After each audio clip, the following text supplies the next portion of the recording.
Raed al-Karmi's last journey through the streets of Tul Karem, the West Bank town where he was born, where he lived, and where he died in an as-yet unexplained explosion. Palestinians are adamant it was a bomb detonated remotely by Israelis. Israel declines to confirm or deny its involvement, saying only the 27-year-old was wanted for the killings of a number of Israelis and was planning another attack. I don't know what's happened yesterday exactly, but I would say that everyone can realize and understand that he is one of the worst of the terror leaders in this area. In Israeli eyes, Raed al-Karmi is seen as a murderer, a killer, but in the streets of Tul Karem, he's regarded as a hero, a fighter against Israel and a fighter against occupation. Raed al-Karmi's story is that of many Palestinians, a member of Yasser Arafat's Fatah movement, and before this intifada, a supporter of the peace process.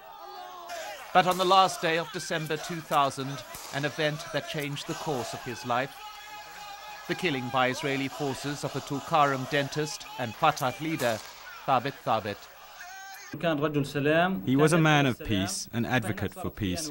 His assassination was an act of treason from the Israeli side. By killing him, they killed the spirit of peace inside us. In that interview with CNN, al-Karmi admitted to involvement in a number of attacks against Israeli soldiers and settlers.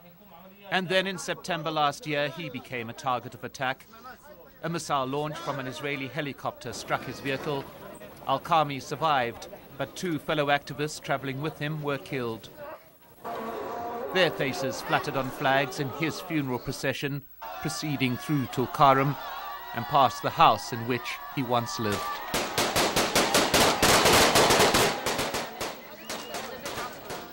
Three months ago, Israeli forces moved into this area of Tul Karem.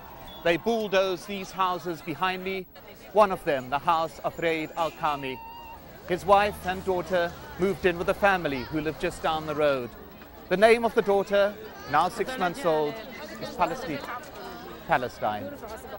A month ago, Yasser Arafat called for a ceasefire, and after intense internal debate, Fatah and its armed offshoot, the Al-Aqsa Brigades, said they would obey. Raed al-Karmi was one of these people who were committed for the ceasefire, and he asked his people to respect Mr. Arafat's declaration. Within hours of al-Karmi's death, though, a Palestinian response. An Israeli soldier killed and two others seriously wounded by Al-Aqsa Brigade's gunmen. I asked an Al-Aqsa Brigade's leader, who identified himself only as Hafs, did this signal a rejection of Arafat's ceasefire pledge. We are still committed to President Arafat's call for a ceasefire, he says, but it's the Israelis who violated the ceasefire, and it is our right to respond. A Palestinian argument of the right to self-defense. The same argument as advanced by Israelis after the killing of Palestinian militants in the past. Raed al-Karmi chose a violent course and ultimately he died a violent death. But a year and a half ago, he was a supporter of the peace process, a believer in peaceful negotiation as a means of change. Now he is dead, and at this stage, so too is the process. Mike Hanna, CNN, Tul Karem in the West Bank.